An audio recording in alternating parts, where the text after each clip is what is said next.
মেয়ের আর দুদিন বাদে পরীক্ষা। আজ হলো মঙ্গলবার, বুধবার, বৃহস্পতিবার থেকে পরীক্ষা ক্লাস 9-এর। আর 2 দিন ক্লাস হবে, তারপর ক্লাস 10। দেখতে দেখতে গোটা বছর পার হয়ে গেল। এখন বানাচ্ছি মেয়ের জন্য টিফিন। টিফিনে যাবে আজকে ম্যাগি। ম্যাগিটাকে সেদ্ধ করে রেখেছি, আর এখানে আলু, পেঁয়াজ, ডিম, লঙ্কা সব কিছু ভাজা ভাজা করে স্কুলে যে আমাদের যেমন টিফিন বানিয়ে দিত নুডলস, আমি তেমন বানিয়ে দিচ্ছি আমার মেয়ের জন্য ম্যাগি। এই তো ক্লাস 10-এ উঠে যাবে, তারপর আর 1-1.5 বছর, তারপর স্কুল গণ্ডি পেরিয়ে মেয়ে চলে যাবে কলেজে। আর আমারও ব্যস্ততা হয়তো বা কিছুটা কমবে, জানি না কমবে কি বাড়বে। তো যখনই মনে করি না এসব কথা, মনে হয় যেন সেদিনের কথা। এই তো সেদিন নার্সারিতে ভর্তি করিয়ে দিয়ে আসলাম, আর দেখতে দেখতে মেয়ে আজ 9 পার করে 10-এ উঠে যাচ্ছে। কত তাড়াতাড়ি চোখের নিমিষে দিনগুলো কেটে গেল, তাই না? তখন এই সব দিনগুলো মিস করব। এখন যেমন মিস করি সেই ছোটোবেলায় তাড়াহুড়ো করে খাইয়ে দাইয়ে তারপর টিফিন রেডি করে, তখন না রেগুলারই ওকে ম্যাগি দিতে হতো। ম্যাগি ছাড়া সে অন্য কিছু খেতই না যখন ছোট ছিল, তখনকার কথা বলছি। ক্লাস 3 পর্যন্ত এরকমই করেছে, ম্যাগি ছাড়া অন্য কিছু দিলে পারে টিফিন বক্স যেমন দিয়ে দিতাম তেমনটাই ফেরত আসতো। তো কিছু করার ছিল না তখন, তাই শুধু ম্যাগিটা দিয়েই কাজ চালাতে হতো, অন্য কিছু খেতে চাইতো না। তো সেসব দিনগুলো পার করে এসেছি, এখন ব্যস্ততা অন্য লেভেলে পৌঁছেছে।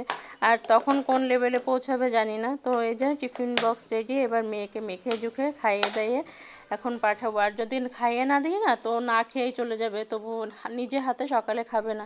তো এই যে মেয়েকে খাইয়ে দিয়ে রেডি করে গাড়িতে তুলে দিয়ে চলে এসেছি। আর এই যে এখন অন্য কাজে, মানে তোমার দাদাভাইকে এই পাউডারটা দিতে হয় সকালবেলা রেগুলার, তা না হলে তার বাথরুমের প্রবলেম হয়।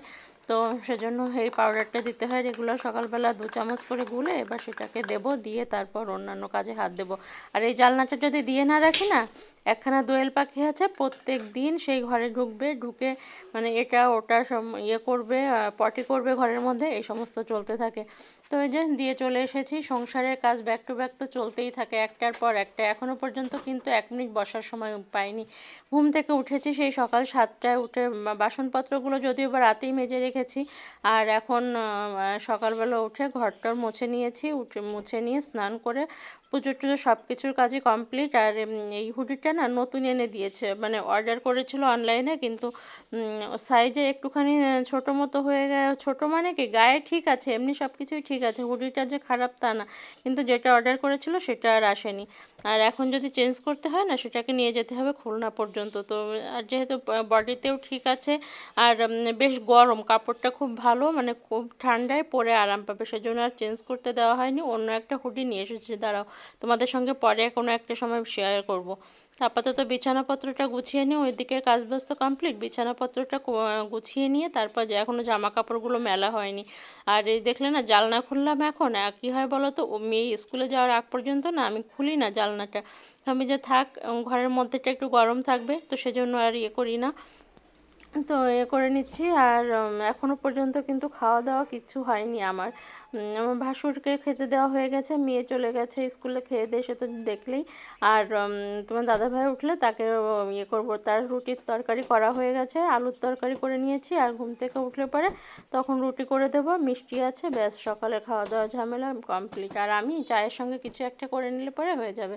সকালবেলা না ওই সাজিয়ে গুছিয়ে নিয়ে খাওয়াটা আমার ঠিক ভালো লাগে না, আর ওইভাবে খেয়ে নিয়ে না তারপর যেন কাজ করতেও ভীষণ কষ্ট হয়, মনে হয় যেন ধুর কেমন যেন একটা আলসেমি লাগছে, একটুখানি গড়িয়ে নিই, এরকমটা করছে। আর কি রান্না হবে না হবে সেটাই করছি। ফ্রিজে না অনেকটা দুধ জমে গেছে, তো সেটুকুনি গতি করতে হবে। রেগুলার হাফ লিটার করে দুধ রাখা হয়, ওই দই পাতি, তাই ছাড়া আর কেউ তেমন খায় না। আমি আগে চা খেতাম, আর ইদানিং চা খাওয়া প্রায় ছেড়েই দিয়েছি। ওই যদি খুব শখ হয় তখন হয়তো হাফ কাপ মতো করে নিই, তাছাড়া আর সে মাথা যন্ত্রণার প্রবলেমটা গেছে, সেজন্য আর চায়ের আর রাখছি না। আমি ভাবছি যে নেশাটা ছেড়েই দেবো। ওই চিনি ছাড়া চা খেতে না বসে বসে ভালো লাগে না, দুধ চিনি দিয়ে বেশ কড়া করে একটা চা নিয়ে বসতাম আগে, সেটা একরকম ছিল। কিন্তু এখন ওই চিনি ছাড়া বসে খাওয়া মনে হয় যেন ওষুধ খাচ্ছি, এরকম সেই শখের চা খাওয়াটা আর নেই। তো যাই হোক, এখন জামা কাপড়গুলো মেলে দিতে চলে এসেছি, এখন জামা কাপড়গুলো মেলে দেব, দিয়ে তারপর একটুখানি রিল্যাক্স, তারপর আবার দুপুরের চিন্তা ভাবনা করতে হবে। তো যাই হোক, এগুলো তো করতেই হবে। আর এই ব্যস্ততার মাঝেই না জীবনটা বেশ ভালোই কাটছে, আর আমি চাই এই শখটাই যেন আমার সারা জীবন আমার সঙ্গে থাকুক, আর আমি যেন সারা জীবন সুস্থভাবে এই কাজগুলো করে যেতে পারি, সব কিছু মেনটেন করতে পারি। তাহলে কাজের মধ্যে থাকলে না অনেক দুঃখ কষ্ট সব কিছু ভুলে থাকা যায়, তারপর শরীরটাও ভালো থাকে, মনও ভালো থাকে। আর দেখবে যতদিন কাজের পরে থাকা যায় ততদিন শরীর ভালো থাকে, আর কাজটা ছেড়ে দিলে তখনই দেখবে শরীর কিন্তু আর তখন যেন সাথ দিতে চায় না, মানে গা হাত পা ব্যথা, নানান রোগ কুড়েমি বসে থাকে, আর মস্তিষ্কেও এসে নানান প্রশ্ন এসে ভিড় জমায়। কী দরকার বাবা, তার থেকে কাজকর্ম করেই বাঁচি। নমস্কার বন্ধুরা, আমি মুক্তা। আমার নতুন একটা ভিডিওতে তোমাদের সকলকে অনেক স্বাগত আর অনেকটা ভালোবাসা। ঘড়িতে এখন বাজে 10টা 10, ব্যাক টু ব্যাক অনেকগুলো কাজকর্ম করে নিয়েছি। আর মেয়ের স্কুল থাকলে একটা সুবিধা কি জানো তো, মানে ওকে স্কুল মানে গাড়িতে তোলার দৌলতে ওই মানে নিজে বেশ সাজুগুজুটা একটু তাড়াতাড়ি হয়, কারণ ওই বাইরে বেরোতে হয় তো, তো রাস্তায় তো আর এমনিভাবে বেরিয়ে যেতে পারি না, তো সেজন্য তাড়াতাড়ি করে সামনে থেকে চুলটা আঁচড়ে নিয়ে সিঁদুরটা পরে মুখে একটুখানি ক্রিম ফুপে নিয়ে বেরিয়ে পড়ি। শীতের সময় তো স্নান করে আসলে পরে মুখটা যেন কেমন একটা লাগে, তো সেজন্য ক্রিমটা থুপে নিয়ে সিঁদুরটা পরে নিলে পরে ব্যাস সারাদিনের কাজ সাজগোজ কমপ্লিট। আর তোমাদেরকে ফুলগুলো দেখায়, এই দেখো। সকালের খাওয়া দাওয়া বলতে সকালে ওষুধটা পেটে পড়েছে, আর এখন যে চাটা নিয়ে বসবো, তারপর রান্নাবান্নার গল্প শুরু হবে। ঠিক আছে, তো চলো নিচে যাই, সঙ্গে থাকো, আশা করি ভিডিওটা ভালো লাগবে। নিয়ে বসে গেছি চা, 1/2 কাপ চা নিয়েছি। চা খাওয়া প্রায় ছেড়েই দিয়েছি, এখন আর চা না খেলে মাথায় যন্ত্রণাটাও হয় না। আসলে হয়তো বা ওষুধের কারণেও কোনো একটা হচ্ছে, ওষুধটাকে চেঞ্জ করেছে, তো এখন আর মাথা যন্ত্রণাটাও আর ওইভাবে হচ্ছে না। হয়তো বা ওষুধে কাজ করছিল না, বা ওষুধেরও কোনো সাইড ইফেক্টও হতে পারে। চলো, আমার ফেভারিট গোলা রুটি আর চা। এই যে তোমাদেরকে বললাম না, কোনো কিছু ভাবনা চিন্তা না করে একটা কাজ করে বসেছি, সেটা হলো এই যে এই ট্যাংরা মাছগুলো। এই ট্যাংরা মাছগুলো সকালবেলা রেখেছি, কিন্তু আমার মাথায় ছিল না যে একদম যে ঘরে ছাই নেই, তো অনেকগুলো মাছ কাটাও হয়ে গেছে। তো ভাবলাম তোমাদের সঙ্গে তো শেয়ারটাই করি ছাই ছাড়া ট্যাংরা মাছ কাটার পদ্ধতি। এই যে এরকম একখানা টিস্যু ব্যাগ নিয়ে নিয়েছি, আর সেটা দিয়ে এভাবে চেপে ধরে তারপর কাটছি। একদম ইজিভাবে কেটে যাচ্ছে, ছাই ছাড়া মাছ কাটার পদ্ধতি। এতগুলো মাছ তো দেখতেই পাচ্ছ যে আমার কাটা হয়ে গেছে, আর এগুলো একদম দেশি জ্যান্ত ট্যাংরা, একদম এরকম মাছ অনেকদিন পাই না, সেজন্য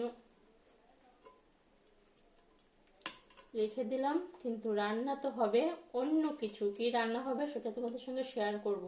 আর যদি মনে হয় রাতের জন্য একটুখানি মাছের ঝোল করে নেব। দেখলে এই দেখো কাটা হয়ে গেল।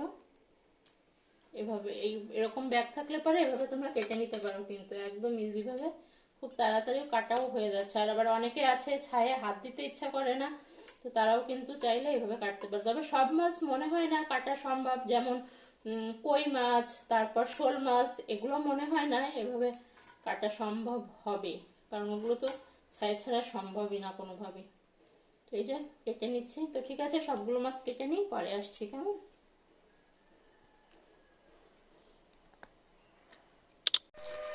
তো এই তো তোমার দাদাভাই বেরিয়ে গেছিলো, তো বাজারে গেছিলো, তখন ফোন করেছিলাম যে মিষ্টি শেষ হয়ে গেছে, তো মিষ্টিটা নিয়ে আসলো। আর ফ্রিজে মিষ্টি শেষ হয়ে গেলে মিষ্টিটা তোমার দাদাভাইয়েরই লাগে বেশি, কারণ রুটির সঙ্গে দিতে হয়, তারপর তার আবার দইয়ের সঙ্গে একখানা করে রসগোল্লা চাই, এইগুলো। কিন্তু মেয়েও তেমন মিষ্টি খায় না, আর আমার এখন ইচ্ছা থাকলেও উপায় নেই। রোগ কুড়েমি বাসা বেঁধেছে যেভাবে, তাতে করে মিষ্টি খাওয়ার আর জো নাই। আর মানে জোর করে যদি খাই শরীরটাই যেন খারাপ হয়ে পড়ে। লোভ যে লাগে না সেটা তো আর নয়। তো যাই হোক, এখন করে নিয়েছি, এগুলো সব করে নিচ্ছি, আর এখন রান্না বান্না শুরু করে দিয়েছি। বললাম না ফ্রিজে দুধ জমে গেছিলো, সেটার গতি করবো। এই যে প্রায় 2 লিটার মতো দুধের ছানা কেটে নিয়েছি, আর তার মধ্যে একটু জিরে, আদা, কাঁচা লঙ্কা বাটা দিলাম, দিয়ে আর ছানাটা যাতে মাখাটা ভালো হয় সেজন্য একটুখানি আটা ছড়িয়ে দিলাম, দিয়ে ভাবছি ছানার কোপ্তা করব, করে সেটাকে করব, রান্না করে নেব। অন্যান্য দিন পনিরের মতো করে ওভাবে এবার বেশ শক্ত করে বেঁধে নিয়ে তারপর পিস পিস করে কেটে নিই, তো সেটা তো করি। আর আজকে ভাবলাম একটুখানি কোপ্তাই করে নিই, তো সেটা রান্না করছি। রান্না করব, তো এটাকে ভালো করে ইয়ে করে নিই। তো এই যে দেখো ভালো করে মেখে ছানাটাকে মেখে তারপরে নিলাম, এরকম সব মশলা ইয়ে দিয়ে করে মেখে নিয়েছি। এরকম কোপ্তার আকারে করে নিলাম। আর এখানে আছে আলু ছোট করে কেটে ডুমো ডুমো করে এটাকে রেখে দিয়েছি। আর ছানা কাটার যে জলটা সেটাকে এখানে রেখে দিয়েছি, জলটা ফেলবো না, এটা দিয়ে রান্নাটা হবে, এটাতে কোনো এক্সট্রা জল যাবে না। আর মশলা দেবো জিরে আদা কাঁচা লঙ্কা বাটা আর থেতো করে রেখেছি গরম মশলা। ব্যাস, কড়াইতে তেল চেপে গেছে, অল্প তেলেই করবো। ছানা ভাজতে কিন্তু খুব একটা তেল লাগে না, আরও তেল ছাড়ে বরং। তেলে আগে কতগুলো পেঁয়াজ আর কাঁচা লঙ্কা ভেজে তুলে রাখলাম, আলু সেদ্ধ দেবো সেটাকে মাখবো বলে। আর আগে আলুটাকে ভেজে নিই, আলুটাকে ভেজে তুলে রাখবো, তারপর কোপ্তাগুলো ভাজবো।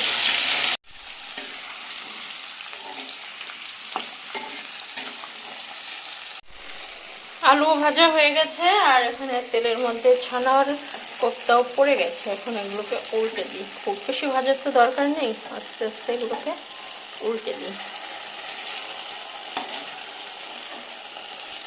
এই যে সবগুলো ভাজাভুজি কমপ্লিট, আলু কোপ্তা সবই কমপ্লিট এখন ভাজা। এবার গরম মশলাটা ফোড়নে দিয়ে দেবো। এতে কিন্তু একদমই ঘিটি কিছু এখনো পর্যন্ত দিইনি, কিন্তু তবুও মনে হচ্ছে যেন ঘিয়ের একটা ঘ্রাণ বের হচ্ছে, মানে ওই ছানাটা ভাজা তো ওই জন্য। এটাকে ইয়ে করে তারপর মশলাটা দিয়ে দেবো।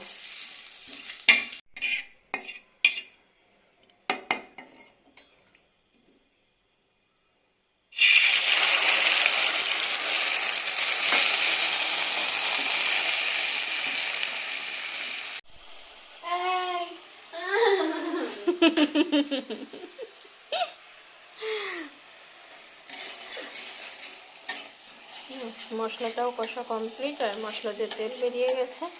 এবার এই ছানার যে জলটা এটাকে দেবো, এতটা তো আর লাগবে না, যেটুকুনি লাগবে এটুকুই দেবো।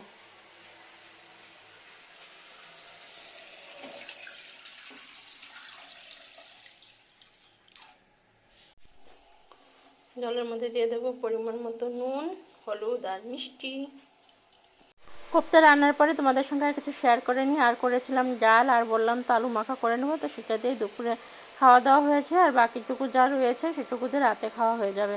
বিকালে ভাবলাম সন্ধ্যায় চায়ের সঙ্গে কিছু একটা করি, তো কদিন ধরেই না আমি খুব মোমোর বায়না করছে, তো সেজন্য ভাবলাম একটুখানি মোমো বানিয়ে নিই। কিছুই তেমন রেসিপি শেয়ার করিনি, চিকেনটাকে কষে নিয়ে। আর মোমো সবাই বানাতে পারে এখন ইউটিউবের যুগে, ইউটিউবে সার্চ দিলে আমার থেকে অনেক ভালো রেসিপি পেয়ে যাবে। জল ফুটছে আর এই ঝুড়িটার মধ্যে করে মোমোগুলো ওরকম বসিয়ে তারপর এরকম ঢাকা দিয়ে দিয়েছি। আসলে ইচ্ছা থাকলে সব কিছুই সম্ভব, এটা নেই বলে ওটা হবে না, আর সেটা নেই বলে এটা হবে না, জোগাড় করে করতে পারলে পরে সবই হয়। নিজে মোমোগুলো এরকম ভাপে হচ্ছে, প্রায় হয়ে এসছে, আর একটুখানি হোক তারপর এটা নামিয়ে নেবো। এক লট হয়ে গেল। আজ হলো নেক্সট ডে আর এখন ঘড়িতে বাজে 1:30। সমস্ত কাজবাজ কমপ্লিট। যখন একটুখানি ফেস প্যাক অ্যাপ্লাই করে নিয়েছি, এটা আমার হোমমেড ফেস প্যাক। আর যখন ভিডিওটা এডিট করে একদম লাস্ট পর্যায়ে তখন দেখছি ভিডিওটা শেষই করা হয়নি গতকাল রাতে। তো যাই হোক, ওই ইয়েটা খাওয়ার পরে তারপর আর ইচ্ছা করছিল না, মোমো টোমো খাওয়ার পরে, তো যাই ভিডিওটা তার জন্য শেষ করা হয়নি। তো ভিডিওটা অলরেডি বড় হয়ে গেছে আর তেমন কোনো কাজকর্ম দেখিয়েও শেষ করতে পারছি না। ভিডিওটা যদি কিছু ভালো লাগে তো লাইক করো, কমেন্ট করো, শেয়ার করো। চ্যানেলে নতুন হলে, এই মুখটা যদি নতুন বলে মনে হয় আর ভালো লেগে থাকে তো অবশ্যই কিন্তু চ্যানেলটা সাবস্ক্রাইব করে রেখো। তো দেখা হবে নেক্সট ভিডিওতে, ততক্ষণ সবাই খুব ভালো থেকো। আজকের মতো টাটা, বাই বাই। দেখা হচ্ছে নতুন ভিডিওর সাথে, ঠিক আছে, টাটা।